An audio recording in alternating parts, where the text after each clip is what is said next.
Bienvenidos, esta es Mirada de Tendencias Prime, el programa que pone énfasis en el quehacer artístico nacional e internacional, dando una mirada del humano al arte.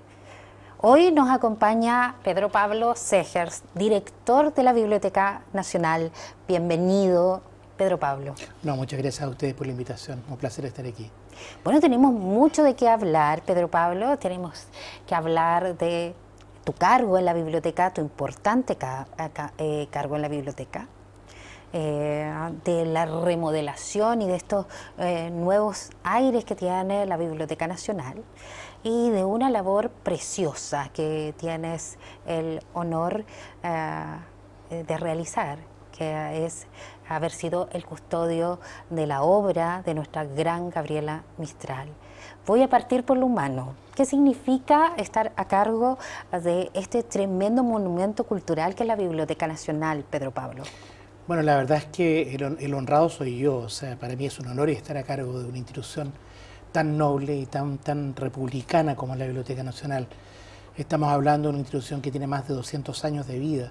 Por lo tanto, es, sino tal vez, la más antigua fundación cultural de este país, lo cual para cualquier persona es un honor, y en este caso yo así lo siento.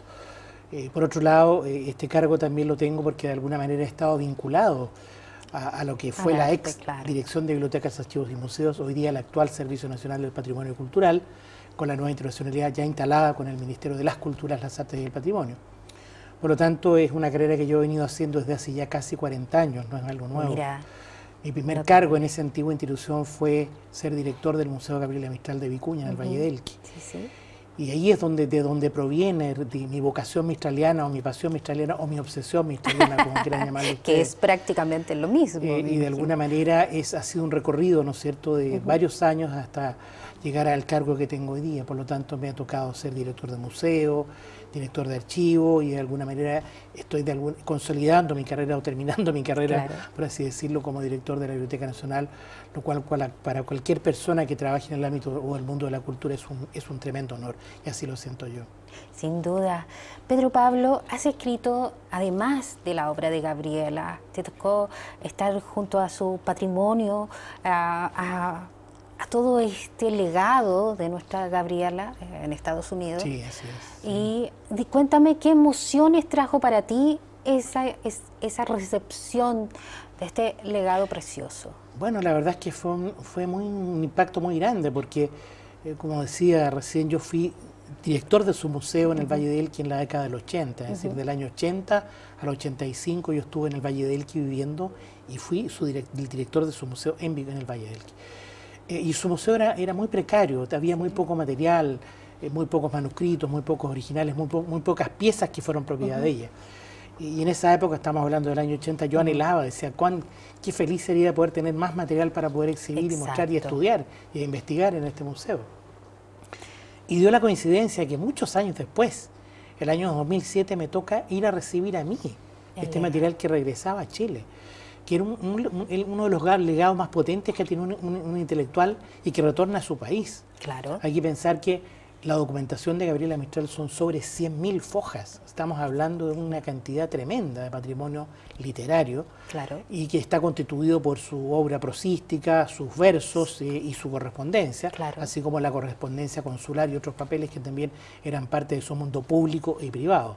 Amén de los objetos personales que estaban en varias de sus residencias, con objetos de artes y una de sus tantas bibliotecas. O sea, encontrarme con eso y tener la fortuna de ser yo quien lo revisara en soledad, estando en la Embajada de Chile en Estados Unidos, en Washington en este caso, y poder revisar y abrir estas cajas y ir redescubriendo estos tesoros, indudablemente que para cualquier persona es emocionante. O sea, ver papeles que fueron de su intimidad, encontrar la documentación de su sobrino suicidado, Yin, por ejemplo, la correspondencia personal con Doris Dana, que fue muy potente y que de alguna manera dio a conocer un poco la relación que hubo entre ella y Doris. En fin, fueron tantas cosas que se fueron dando a la luz en ese minuto y que yo las fui descubriendo en soledad y como un ser privilegiado, porque esa es la realidad. y después de hacer un orden relativo, un catastro relativo y enviarlo a Chile, tampoco fue menor, porque hubo que hacer una operación casi de logística tremenda. Me imagino, por lo que que eran casi 3.5 toneladas. Estamos hablando de una cantidad enorme de peso que se vino prácticamente en un container y todo en valija diplomática con destino a Chile, a la Biblioteca Nacional. Claro. Y ya está instalado en nuestra Biblioteca Nacional y en el museo. Las 1000 piezas que venían están en el museo, las piezas museográficas, claro. es decir, las obras de arte, los cuadros, las fotografías, algunas esculturas, fueron depositadas en el museo por razones evidentes. Claro. Y todo lo que es el fondo documental, iconográfico, quedó en la Biblioteca Nacional de Chile, en el archivo del escritor.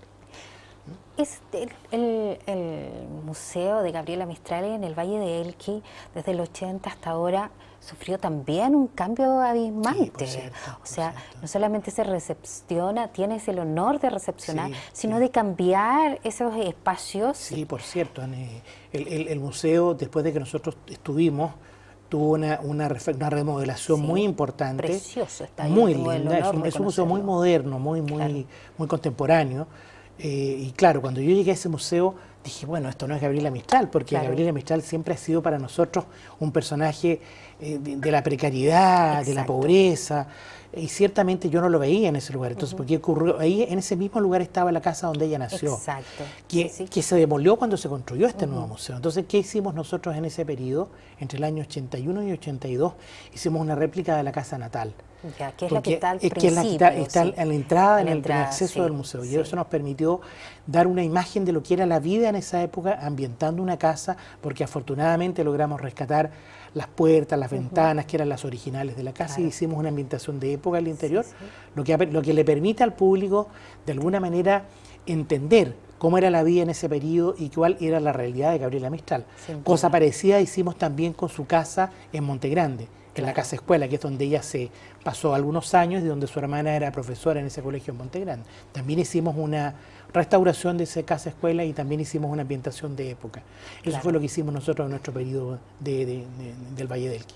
Quedó precioso. Yo tengo el honor de haber estado en todos esos espacios y además de tener una mirada sobre Gabriela, sobre educación, sobre su aporte a la reforma educacional de México, de Gabriela Mistral, que yo creo que es sin duda una de las cosas. Sí, yo creo que en ese sentido le hemos cumplido a Gabriela, es decir, con la infraestructura que ella dejó, con las casas, con su museo.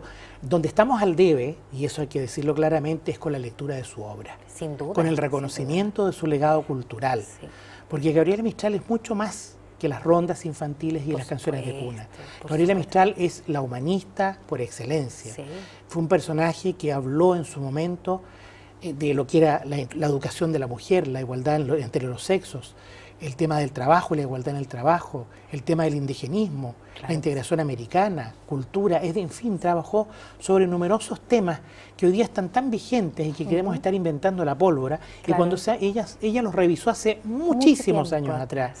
Nosotros acabamos de editar el año pasado con Cristian Barken en su editorial, en Ediciones de Universidad de Valparaíso, un libro que se llama Pasión de Enseñar, y que yo siempre lo recomiendo porque es un texto que da cuenta de la vocación magisterial de Gabriela Mistral, y donde uno ahí ve recogido en un libro que combina también y que dialoga con otro que hizo en su tiempo Roque Esteban Escarpa, que se llama Magisterio y Niño, todo lo que es la vocación magisterial de Gabriela Mistral. Y en esos dos libros está, por así decir, el tratado magisterial de Gabriela Mistral, donde una buena parte de la visión que ella veía de la educación desde el ámbito del párvulo hasta el superior, y lo que se debía hacer. Entonces yo siento que hay mucho que recoger de su enseñanza todavía y que no ha sido aprehendido, es decir, tomado. Y en ese sentido creo que tenemos una deuda con ella, porque si de verdad leyéramos estos materiales, por supuesto que acercándonos a lo que es el día de hoy, tendríamos una visión mucho más completa de lo que es, por ejemplo, lo que es el desarrollo de la llamada reforma educacional en Chile, ¿no es cierto?, que no es menor. Así como el problema de la educación en la mujer, como el tema de la integración con las etnias, ¿no? Ella habló mucho de ese tema también.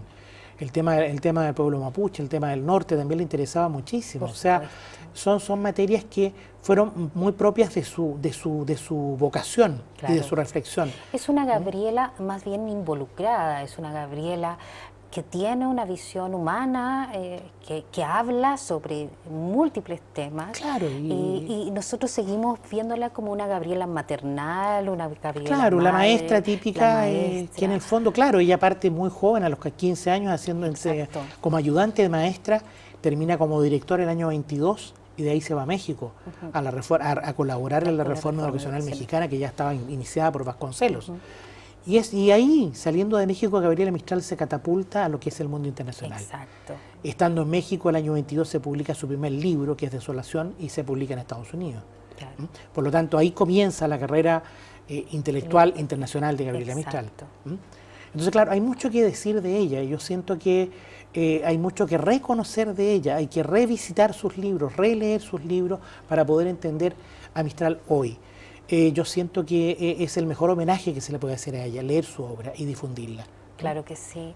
Desde todas estas miradas y sobre todo recomendarlo a los profesores, ¿verdad? Que tienen esta visión, esta misión no solamente de rescatar su visión pedagógica, sino también de multiplicar su obra saliendo de lo tradicional, ¿verdad? No, por cierto que sí, claro. O sea, hay muchas cosas que ella tiene preceptos para el magisterio, tiene hábitos para los maestros, para los alumnos, recomendaciones prácticas incluso de cómo hacer la clase, de recomendaciones para el aula en los niños, en fin, hay numerosos temas que son la didáctica en sí misma y en ese sentido creo que ella fue una gran renovadora, ¿no? Ella veía en la clase una armonía que era fundamental. Ella hablaba del demonio de la repetición, por ejemplo. Ella odiaba eso.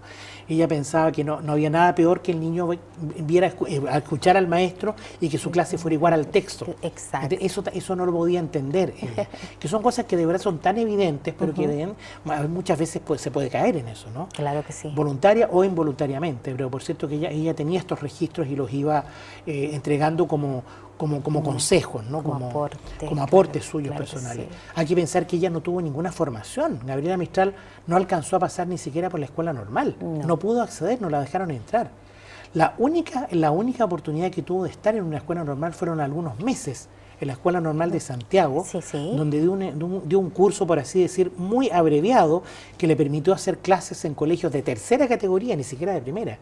Ayudante, ni siquiera profesora, por lo tanto, esa fue toda su formación que tuvo. Claro. El resto fue una formación autodidacta. Exacto. Sus lecturas permanentes y su relación y su genialidad. Sí. También, ¿no? Porque hay que pensar que Gabriela Mistral era una persona que estaba condicionada a no llegar a ninguna parte. Sin duda, si somos objetivos, socialmente. Bueno, primero que nada venía de la provincia, era mujer y era pobre. Claro. Cero condición, cero posibilidad de tener alguna posibilidad de acercarse a alguna escala superior social. Sin duda. Pedro Pablo, ella comienza sus lecturas siendo muy chica, desde esta Biblia que le lee a su abuela, ¿verdad? Claro. Continuamente, y que va con un propósito sumamente funcional, ¿verdad? Sí. Leerle a esta abuela casi ciega, que no tiene la posibilidad de leer ella por sí sola esta Biblia, y que Gabriela va encaminando y que de alguna manera va dejando una marca de misticismo. Sí, la verdad es que, la verdad la abuela le leía a ella la Biblia, leía largos pasajes de la Biblia, decía yo me formé en el Antiguo Testamento, y ella hablaba de mis padres bíblicos, ¿no? Y en ese sentido ella tuvo una infancia, porque desde muy niña ella se sentaba en un banquito y su abuela leía fragmentos de la Biblia, y ella recuerda eso con mucho cariño y lo recuerda con una fuerza muy potente, muy fuerte. Sí, yo me formé en el Antiguo Testamento, dice ella. Pero por cierto que Mistral fue como intelectual, siempre tuvo una búsqueda de religiosidad. Por supuesto. Y eso lo fue haciendo. Siendo adolescente incluso tuvo sus devaneos con la teosofía, ¿no? Vigente en la época. Más adelante con el budismo. O sea, incluso se autocalificaba de budista, ¿no? Y de alguna manera también siempre pololeaba, por así decirlo, o tenía ciertos enamoramientos con el catolicismo y iba y volvía. Exacto. Pero ella tenía esa capacidad como una persona reflexiva, como una persona que en ganas de siempre conocer cosas nuevas y de emprender aventuras nuevas, de estar en esa búsqueda permanente. Y era entendible en un ser como ella, ¿no? Claro que sí.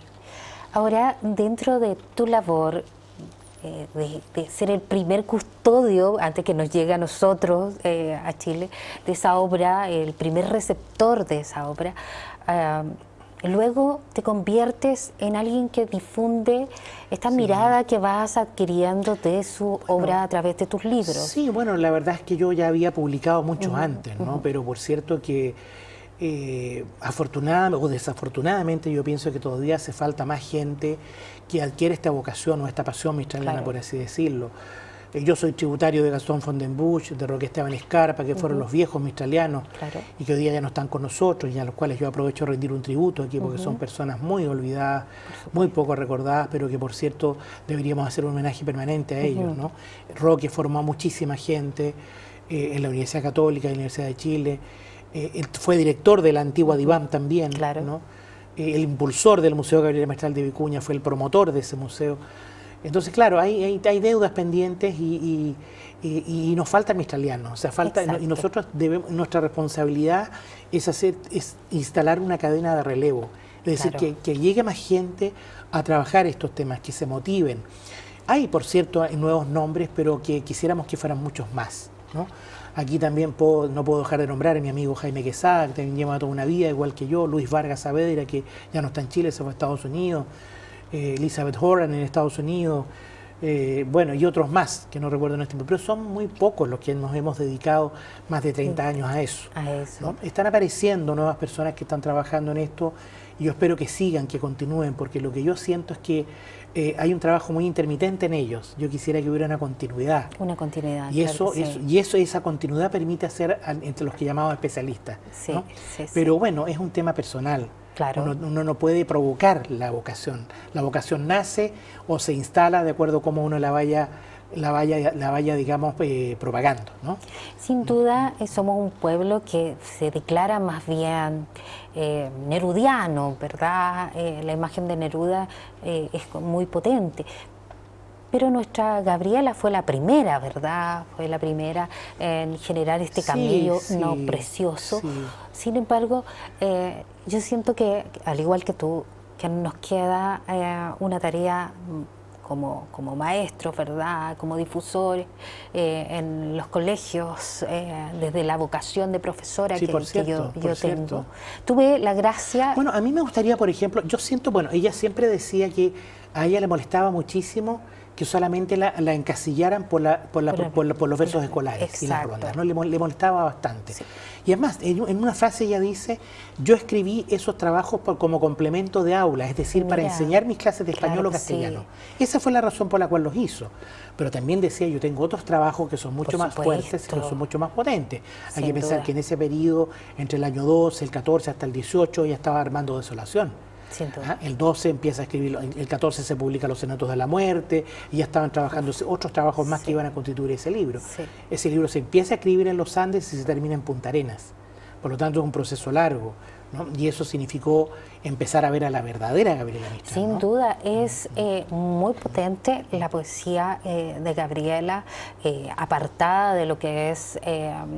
como obra, las rondas, por ejemplo, las cartas de amor de Gabriela Mistral, que de alguna manera se difunde como otra mirada un poco separada. No, claro, bueno, mira, la verdad es que ya Sergio Fernández Larraín había publicado unas primeras cartas de amor de Gabriela Mistral en el año 78, 79, si mal no recuerdo, por Andrés Bello. Y esas cartas son las cartas que le escribe a Manuel Magallanes Moure, a Alfredo Videla, que fueron amores bien especiales, ¿no? Fueron amores muy, muy particulares en ella. Amores doloridos. Muy dolorosos, ¿no? Fracturados. Hay que pensar que Manuel Magallanes era un hombre casado, ¿no? Y ella era una muchacha, una adolescente provinciana que se escribía con este hombre. Y por otro lado, las últimas cartas que se publicaron y que las publiqué yo, que es en Niña Errante, que son las cartas que le escribe, que se escribe mutuamente ella con Toridana, su última amiga, y más que secretaria, era su gran amiga y su gran compañera de toda una vida. Por lo tanto, son dos mundos distintos, son dos relaciones distintas, ¿no?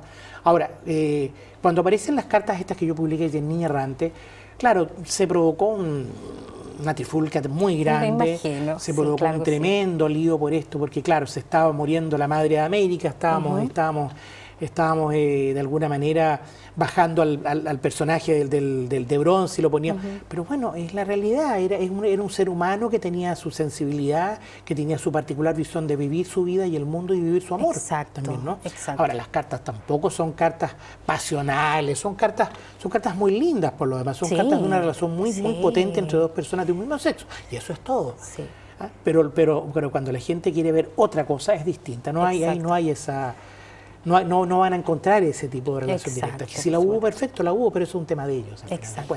Por lo demás, las cartas no dicen ninguna relación con qué es su legado, con su legado cultural. Son dos cosas muy distintas. Ese es su mundo privado, es su mundo íntimo, y lo otro es el mundo es su herencia o su legado cultural. Exacto. Que son dos cosas que no van en la misma sintonía. Sin duda.